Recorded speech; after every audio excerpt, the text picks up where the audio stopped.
Hello everyone, मैं अरुण गुप्ता स्वागत करता हूं आप सबका इस वीडियो ट्यूटोरियल में जिसका टाइटल है the most important strategy for English section. बहुत सारे स्टूडेंट्स ऐसे हैं जो अपने करियर के लिए सिंसियर है, अपने करियर के लिए सीरियस है, पर उनको एक राइट स्ट्रेटजी नहीं मालूम होती। उनको यह नहीं मालूम होता कि प्रैक्टिकली कैसे पढ़ा जाए, प्रैक्टिकली कैसे मार्क्स लाया जाए, प्रैक्टिकली एग्ज़ाम क्रैक कैसे किया जाए। वो मेहनत करने को तैयार है, पर राइट गाइडेंस ना मिलने के कारण उनकी जो मेहनत है वो बेकार चली जाती है। हमारी ऑर्गेनाइजेशन थ्योरी टू प्रैक्टिकल का ऑब्जेक्टिव ही यही है कि आपको प्रैक्टिकल बेस्ड लर्निंग कराना, आपको शॉर्टकट या ट्रिक्स के द्वारा नहीं, आपको कोई छलावे में ना रखते हुए कि सही में कैसे पढ़ना है, प्रैक्टिकली किस प्रकार से पढ़ाई को अंजाम देना है, वो हम लोगों का ऑब्जेक्टिव है। इसके लिए हम आपको वीडियो ट्यूटोरियल और स्टडी नोट्स प्रोवाइड कर रहे हैं और हम बुक्स भी पब्लिश करते हैं for competitive exam. For study notes and video lecture के लिए आप अगर हमसे जुड़ना चाहते हैं तो हमारा व्हाट्सअप हेल्पलाइन जो नंबर है वो है 8003378523 और ईमेल आईडी है theory2practical@gmail.com। इस पे आप एक मेल कर दीजिए या एक मैसेज सेंड कर दीजिए एग्ज़ाम एमटीएस या जो भी आपका एग्ज़ाम है। और हमारा जो यूट्यूब चैनल है youtube.com/user/theory2practical, इसमें आप हमारे वीडियो ट्यूटोरियल्स पा सकते हैं। मेरे पास स्टूडेंट्स की काफ़ी रिक्वेस्ट आई है कि सर ये बताइए कि इंग्लिश की तैयारी कैसे की जाए। तो सबसे पहले समझ लीजिए कि इंग्लिश सेक्शन जो आपका एग्ज़ाम का हो रहा है एसएससी एमटीएस के लिए बहुत इंपॉर्टेंट है। क्यों? क्योंकि इंग्लिश 50 मार्क्स की पूछी जाएगी, जनरल अवेयरनेस भी 50 की पूछी जाएगी, एप्टीट्यूड 25 और रीजनिंग भी 25 पूछी जाएगी। पर यहाँ पे आप देख रहे हैं कि इंग्लिश का पार्ट बहुत बड़ा है, 50 मार्क्स। तो इंग्लिश इस एग्ज़ाम में बहुत ही इम्पोर्टेंट रोल अदा करने वाली है। अब आप समझिए कि इंग्लिश में किस टाइप के क्वेश्चंस पूछे जाएंगे और किस टाइप का वेटेज होगा। तो प्रीवियस ईयर में जो क्वेश्चंस आए हैं उसके आधार पे मैं आपको एक डेटा आपके सामने रख रहा हूँ। देखिए, रीडिंग कॉम्प्रीहेंशन जो है उसके 5 मार्क्स आएंगे, सिनोनिम के 3 मार्क्स आएंगे, एंटोनिम्स के 3, वन वर्ड सब्स्टिट्यूशन के 5, एरर के 10 आएंगे, ब्लैंक्स 10 आएंगे, इडियम्स एंड फ्रेजेस 3 आएंगे, इम्प्रूवमेंट सेंटेंस इम्प्रूवमेंट 5 आएंगे और स्पेलिंग के करेक्शन के आएंगे 6। तो टोटल मिला के हो जाता है आपका 50। अब हमने ये जान लिया कि इंग्लिश में कौन से टॉपिक का क्या वेटेज है। अब हमारा जो मुद्दा है, हमारी जो बात हो रही है वो हो रही है मोस्ट इम्पॉर्टेंट स्ट्रैटेजी क्या है इंग्लिश सेक्शन के लिए। और इंग्लिश सेक्शन के लिए सबसे इम्पॉर्टेंट स्ट्रैटेजी है रीडिंग कॉम्प्रीहेंशन, जिस पे आपको अच्छी तरह से और बहुत ध्यान देना है। आगे बढ़ाने से पहले मैं आपको बताऊंगा कि स्टूडेंट्स का रिएक्शन क्या है रीडिंग कॉम्प्रीहेंशन को लेके। जब भी मैं क्लास स्टार्ट करता हूँ, रीडिंग कॉम्प्रीहेंशन की बात करता हूँ, तो स्टार्टिंग में स्टूडेंट्स यही बोलते हैं कि सर देखिए 100 टू बैठक लगा लीजिए पर रीडिंग कॉम्प्रीहेंशन प्लीज़ मत पढ़ाइए। और उनके तर्क क्या होते हैं? जो हिंदी मीडियम के बच्चे हैं वो ये बोलते हैं सर मैं हिंदी मीडियम से हूँ तो मेरा जन्मसिद्ध अधिकार है कि आरसी को तो मैं छोड़ूंगा ही। और जो इंग्लिश मीडियम के बच्चे हैं जो ओवर कॉन्फिडेंस में ये बोलते हैं कि मैं जानता तो सब हूँ, मैं कर तो लूँगा, पर आरसी में टाइम वेस्ट करूँ एग्ज़ाम के समय में इतना पागल नहीं हूँ। और यह कोई ऐसी चीज़ नहीं है कि जिसकी तैयारी की जाए, भाई पढ़ना ही तो है और पढ़ के जवाब देना है, बहुत आसान है। पर एग्ज़ाम में मैं इसको मैं अटैम्प्ट नहीं करूँगा। देखिए, अब हम ये समझेंगे कि स्टूडेंट्स ऐसा रिएक्शन क्यों देते हैं, उनके दिमाग में क्या चल रहा होता है। ये जो बातें मैंने बताई पहली और दूसरी, ये बहाने हैं और डर है, इसके अलावा कुछ नहीं है। मेन बात ये है कि आपकी प्रैक्टिस नहीं होती है, आप सही डायरेक्शन में इसमें वर्क नहीं करते हैं। या तो इसको अंडर एस्टिमेट करते हैं या इसको ओवर एस्टिमेट करते हैं, राइट एस्टिमेट आप इसका नहीं करते हैं। अब मैं आपको ले चलता हूँ, हमारे अगला कदम वो ये है कि हम ये समझें कि रीडिंग कॉम्प्रीहेंशन जो मैं आपको बता रहा हूँ सबसे ज़्यादा इम्पोर्टेंट है वो क्यों है। देखिए, रीडिंग कॉम्प्रीहेंशन 5 मार्क्स आएंगे 50 में से, मतलब 10%। 10% बहुत इम्पोर्टेंस रखता है, ये आप समझते हैं। अब इसमें इम्पोर्टेंट बात एक ये है, गौर करने की बात ये है कि आपने मान लो बहुत सारे सिनोनिम्स पढ़े हो, बहुत सारे एंटोनिम्स पढ़े हो, बहुत सारे वन वर्ड सब्स्टिट्यूशन पढ़े हो, आपकी एरर की नॉलेज अच्छी हो, ब्लैंक की नॉलेज अच्छी हो, पर ये संभावना है कि जो आपने पढ़ा हो उससे अलग हटके वर्ड आ सकता है, या फिर यह संभावना है कि जो आप एरर जानते हैं जिस टाइप की, वो एक अलग टाइप की एरर आपसे पूछ ली जाए और आप जो है उसको नहीं कर पाए। पर रीडिंग कॉम्प्रिहेंशन में ये गारंटी है कि जो पैसेज दे रखा है सवाल उसी पैसेज में से ही आएगा। तो यहाँ पे देख रहे हैं आप, गारंटी वाला फैक्टर है कि 5 सवाल तो आपके पक्के ही पक्के हैं। करना क्या है आपको, बस उस पैसेज को पढ़ना है और उसके दिए हुए क्वेश्चंस को करना है। ठीक है, तो ये तो बात की मैंने आपको 10% की। ये तो डायरेक्टली रीडिंग कॉम्प्रिहेंशन इंपॉर्टेंट हो रहा है। अब बढ़ते हैं आगे। देखिए, आप जब रीडिंग करते हैं, जब आप रीडिंग कॉम्प्रिहेंशन की प्रैक्टिस करेंगे तो उसके इम्पोर्टेंट वर्ड्स भी तो आप पढ़ेंगे। ठीक है, कोई आप न्यूज़पेपर भी के थ्रू पढ़ेंगे या नॉवल के थ्रू पढ़ेंगे तो आप इम्पोर्टेंट वर्ड्स पढ़ेंगे। आप समझ में आएगा आपको कि सेंटेंस इम्प्रूवमेंट को रटने के बजाय आपको वो चीज़ नेचुरल आएगी कि सेंटेंस को कैसे इम्प्रूव करना है। ब्लैंक्स, इन का यूज़ कब होगा, एट का यूज़ कब होगा, विद का यूज़ कब होगा, ये आपको रटने की जरूरत नहीं पड़ेगी, ये आप में नेचुरली आएगा, ऑर्गेनिक वे में आप पढ़ पाएंगे। समझ रहे बात। तो स्पेलिंग, जब आपकी आंखें जाएंगी, नजरें जाएंगी वर्ड्स के ऊपर, तो स्पेलिंग, इसके स्पेलिंग सेक्शन भी आपका अच्छा होगा। तो मैं ये कहना चाहता हूँ कि रीडिंग कॉम्प्रिहेंशन 10% तो आपको डायरेक्टली फ़ायदा देगा, और बाकी बाकी जितने भी सेक्शन हैं उसमें रीडिंग कॉम्प्रिहेंशन आपकी बहुत हेल्प करेगा। ठीक है, रीडिंग कॉम्प्रिहेंशन के बारे में मैं एक बात और बताता हूँ। रीडिंग कॉम्प्रिहेंशन एक सब्जेक्ट तो है ही, रीडिंग कॉम्प्रिहेंशन एक सब्जेक्ट तो है ही, पर साथ में ये एक स्किल है, एक कौशल है। क्या कि आपने एक पैसेज दिया हुआ है, उसको पढ़ के आपने उसको समझ लिया, वो भी जल्दी से, स्पीड भी है और एक्यूरेसी भी है। और यह स्किल तो कितनी इंपॉर्टेंट है। देखिए, आपका एक सेक्शन है जनरल अवेयरनेस, तो उसमें भी आपकी हेल्प मिलेगी। आप न्यूज़पेपर रीड कर रहे हैं या फिर आप कोई बुक रीड कर रहे हैं, तो उसमें कम टाइम में कैसे ज़्यादा से ज़्यादा इन्फॉर्मेशन जो आपको निचोड़नी है, तो रीडिंग कॉम्प्रिहेंशन वही सब तो है। अब आप मन में ये सोच रहे होंगे कि सर समझ में आ गया कि भाई आरसी तो बहुत इंपॉर्टेंट है, अब बताइए करना क्या है, एक्शन प्लान क्या है।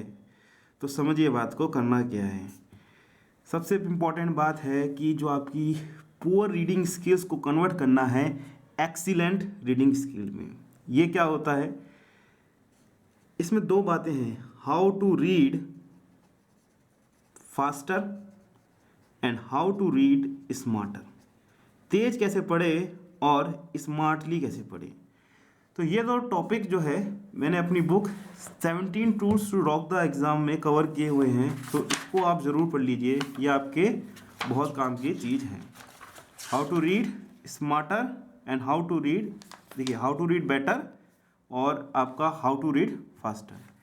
इसके अलावा जो रीडिंग कॉम्प्रिहेंशन की हमारी बुक है, इसमें हमने उसको डिटेल में उसको डिस्कस किया हुआ है।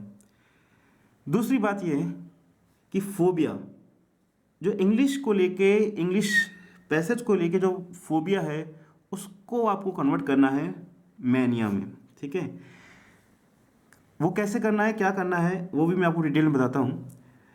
अब एक और बात मैं कहूँगा कि डेवलप स्टडी हैबिट, रीडिंग की आप हैबिट डालें। और चौथी मैं बात कहूँगा आपसे, प्रैक्टिस प्रैक्टिस एंड प्रैक्टिस। जितनी आप प्रैक्टिस करेंगे उतना आपका जो कॉन्फिडेंस उसमें बढ़ेगा।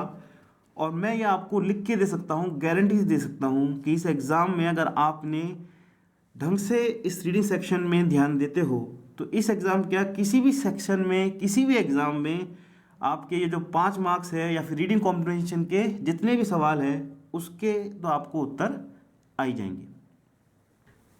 अब मैं आपसे डिस्कस करूँगा कि एक्शन प्लान बारीकी से कैसे आपको फॉलो करना है।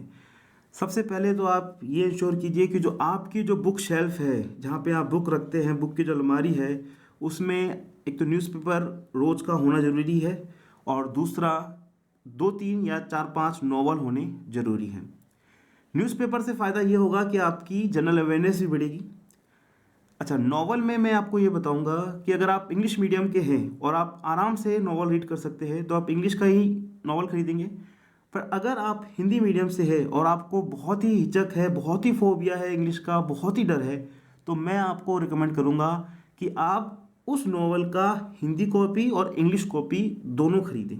ठीक है, कोशिश कीजिए इंग्लिश वर्जन से पढ़ने की, जहाँ अटकते हैं, जहाँ समझ में नहीं आए वहाँ पे आप हिंदी वर्जन से उसको समझ लीजिए।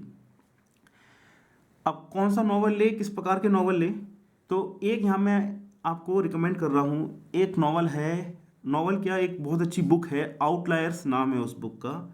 मैं आपको हाईली रिकमेंड करूँगा इस बुक के लिए, और इसका हिंदी और इंग्लिश दोनों वर्जन आप ले लें। ठीक है, अब आपको सिर्फ पढ़ना नहीं है, don't just read, do active reading. Sir active reading क्या है और रीडिंग में क्या डिफरेंस है? देखिए ये जो डिफरेंस है ना, वही आपको सक्सेस और फेलियर का अंतर पैदा करेगा। एक्टिव रीडिंग क्या है वो मैं आपको समझाता हूँ। आप जब भी न्यूज़पेपर पढ़ रहे हैं, नॉवल पढ़ रहे हैं, तो उसमें जो भी इंपॉर्टेंट वर्ड्स आ रहे हैं, आपका वर्ड आया मान लीजिए एब्डिकेट, आपका वर्ड आया मान लीजिए कॉम्प्रिहेंसिव, तो उन वर्ड्स को आप लिख दीजिए, उनका मीनिंग लिख दीजिए, आपकी एक कॉपी बना लीजिए और उसको एक सेंटेंस में ज़रूर यूज़ कर लीजिए। बुक में लिखा वाला सेंटेंस नहीं, खुद के द्वारा बनाया गया वो सेंटेंस। तो इससे जो है आपको फ़ायदा होगा आपके सिनोनिम एंटोनिम्स में और वन वर्ड सब्स्टिट्यूशन में। तो पहली तो हो गई ये बात कि पहली आपको जो एक्सरसाइज करनी है वो ये कि इंपॉर्टेंट वर्ड्स को लिस्ट करना है मीनिंग के साथ और अपने सेंटेंस के साथ। ठीक है, दूसरी एक्सरसाइज आपको क्या करनी है, देखिए आप ग्रामर की बुक तो पढ़ते ही है, ग्रामर तो पढ़ते हैं, तो उसकी जो नॉलेज है उसको ढूंढिए कि यह इसलिए यहाँ पे इस चीज़ का यूज़ हुआ है, इस चीज़ का यूज़ नहीं हुआ, यहाँ पे ग्रामर का ये वाला रूल लग रहा है। इससे क्या होगा कि आपकी ग्रामर जो है वो स्ट्रांग हो जाएगी।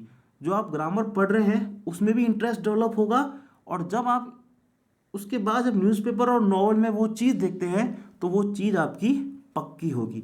तो ये बहुत ही इंपॉर्टेंट मैंने आपको बात बताई कि apply your grammar knowledge while reading these things.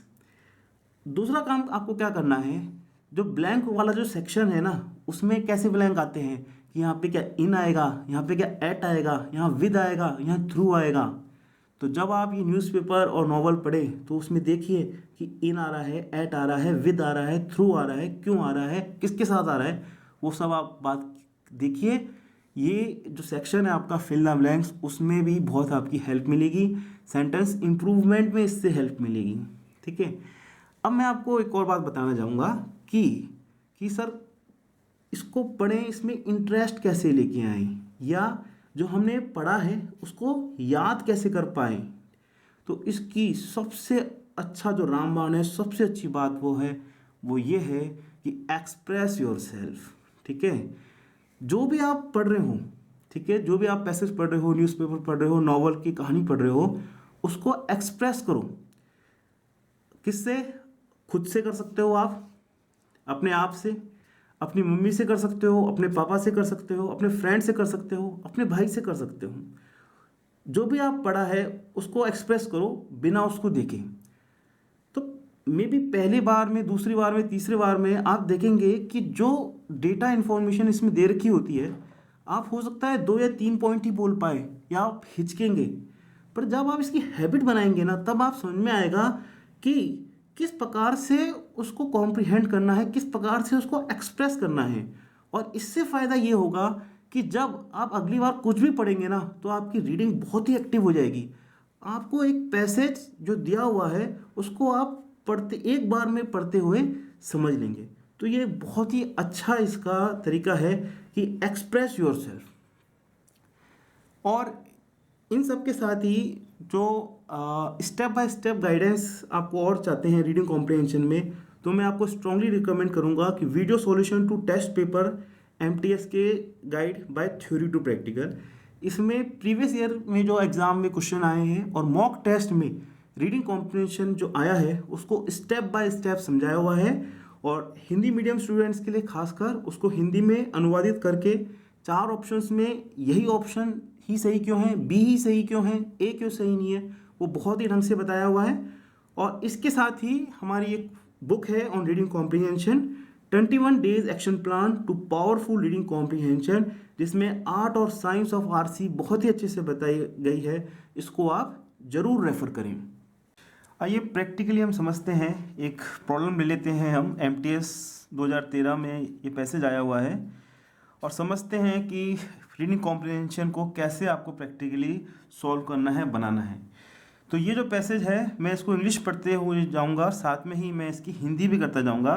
पर ध्यान देना ये है कि आप असल में जब एग्ज़ाम में आप जिसको करें अटैम्प्ट, तो ज़रूरी नहीं है कि आपको हर एक वर्ड पढ़ते हुए जाना है। आपको इसका सिर्फ और सिर्फ निचोड़ ही निकालना है और कुछ नहीं करना है, ठीक है। इस बात का ध्यान रहे। यहाँ मैं बेसिक से समझाते हुए हर एक वर्ड को बताऊंगा, जिससे आपका कॉन्फिडेंस जो है बिल्डअप हो सके। दूसरी बात मैं ये कहूँगा कि स्टूडेंट्स अक्सर ये पूछते हैं कि सर रीडिंग कॉम्प्रिहेंशन को अटैम्प्ट करते हुए पहले हम पैसेज को पढ़ें या पहले क्वेश्चन पढ़ लें उसके बाद हम पैसेज को पढ़ें। यहाँ पे मैं ये कहना चाहूँगा कि बेस्ट स्ट्रेटजी जो है मेरे पॉइंट ऑफ व्यू से वो ये है कि देखिए, आपका जो एग्ज़ाम है एमटीएस, उसमें पैसेज बहुत ही छोटा है, एक पैराग्राफ, एक या दो पैराग्राफ ही है। तो उसको आप पढ़ सकते हैं, एक बार में उसको पढ़ के उसको समझ लीजिए, उसका निचोड़ समझ लीजिए, सारे सवाल आपके इजीली हो जाएंगे। और अगर आप पहले प्रश्न पढ़ते हैं, पहले क्वेश्चन पढ़ते हैं, तो प्रॉब्लम क्या होता है कि जब आपका दिमाग जो है उनको ढूंढने में लगा रहता है, और उसमें ढूंढने के चक्कर में आप जो है पढ़ नहीं पाते, समझ नहीं पाते उस पैसेज को, और बार बार आना जाना आपका लगा रहता है। तो क्योंकि छोटा सा ही पैसेज है, फटाफट पढ़ लो, फटाफट सवाल कर लो और ज़्यादा मत सोचो। चलिए बढ़ते हैं आगे। Long ago in Mongolia there lived an emperor who fear growing old. बहुत साल पहले मंगोलिया जगह पे एक राजा रहता था, जिसको डर लगता था किस बात का, कि वो बूढ़ा हो जाएगा।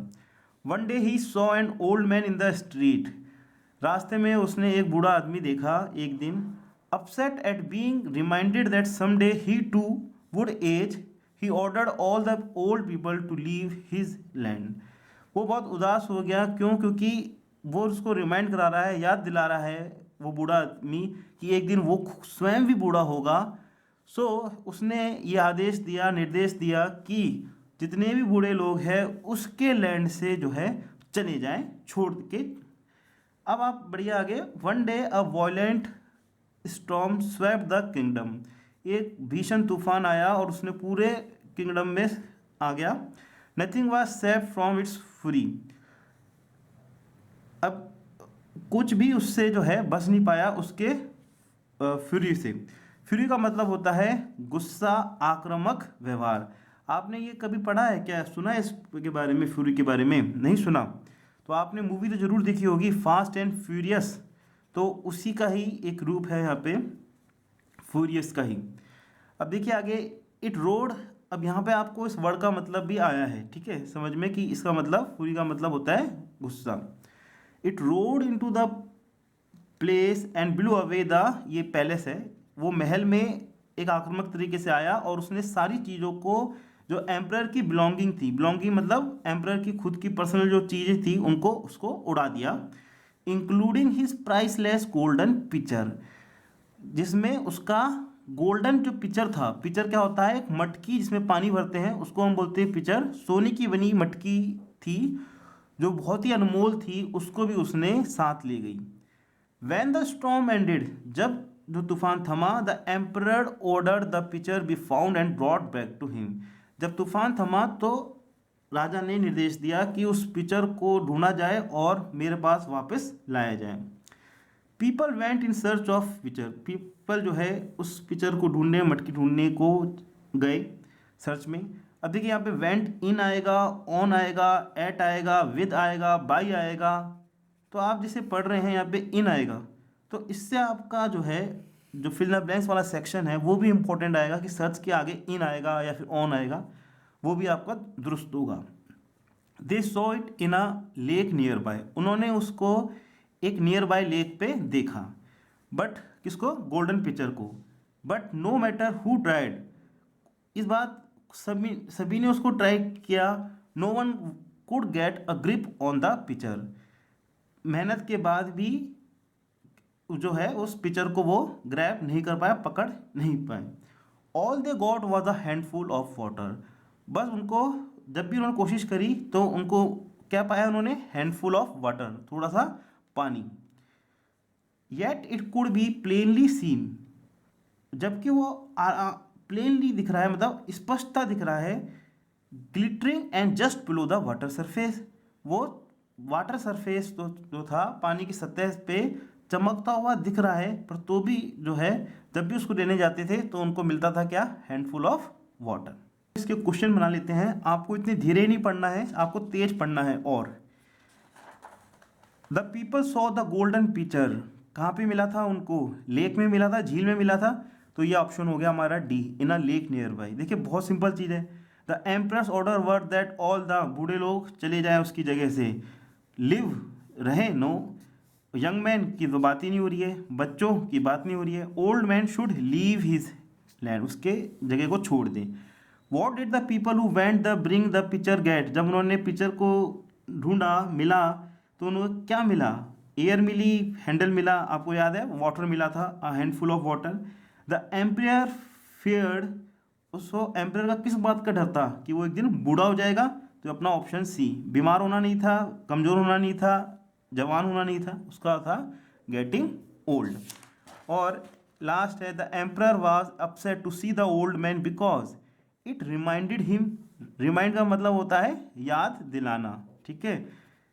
तो इसको आप याद कर लीजिए, जैसे आपको ये वर्ड है आपको याद नहीं था रिमाइंड का मतलब, अब इसको आप सेंटेंस में यूज़ कर लीजिए कि मैंने अपनी स्टडी टेबल के सामने एक पोस्टर लगाया है, वर्क, एक मोटिवेशन जो मुझको रिमाइंड करते रहे कि मुझको पढ़ाई करनी है, पढ़ाई करनी है, पढ़ाई करनी है, सक्सेस पानी है, ठीक है।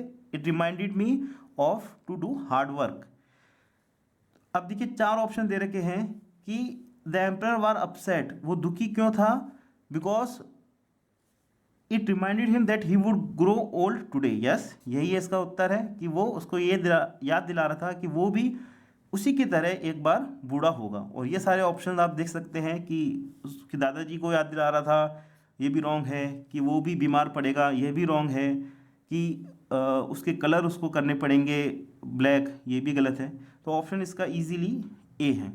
तो हमने देखा कि बहुत ही सिंपल है और एक रीडिंग से ही आप सारे सवाल लगा सकते हैं। और अगर आप इनको ढूंढना चाहें, अगर आपको मान लीजिए इतना कॉम्प्रिहेंशन स्किल स्टार्टिंग में नहीं है, तो देखिए आंसर लेक नियर बाय था, यहाँ पे देखिए ग्रोइंग फेयर था, ग्रोइंग ओल्ड था, बहुत ही सिंपल चीज़ है ये।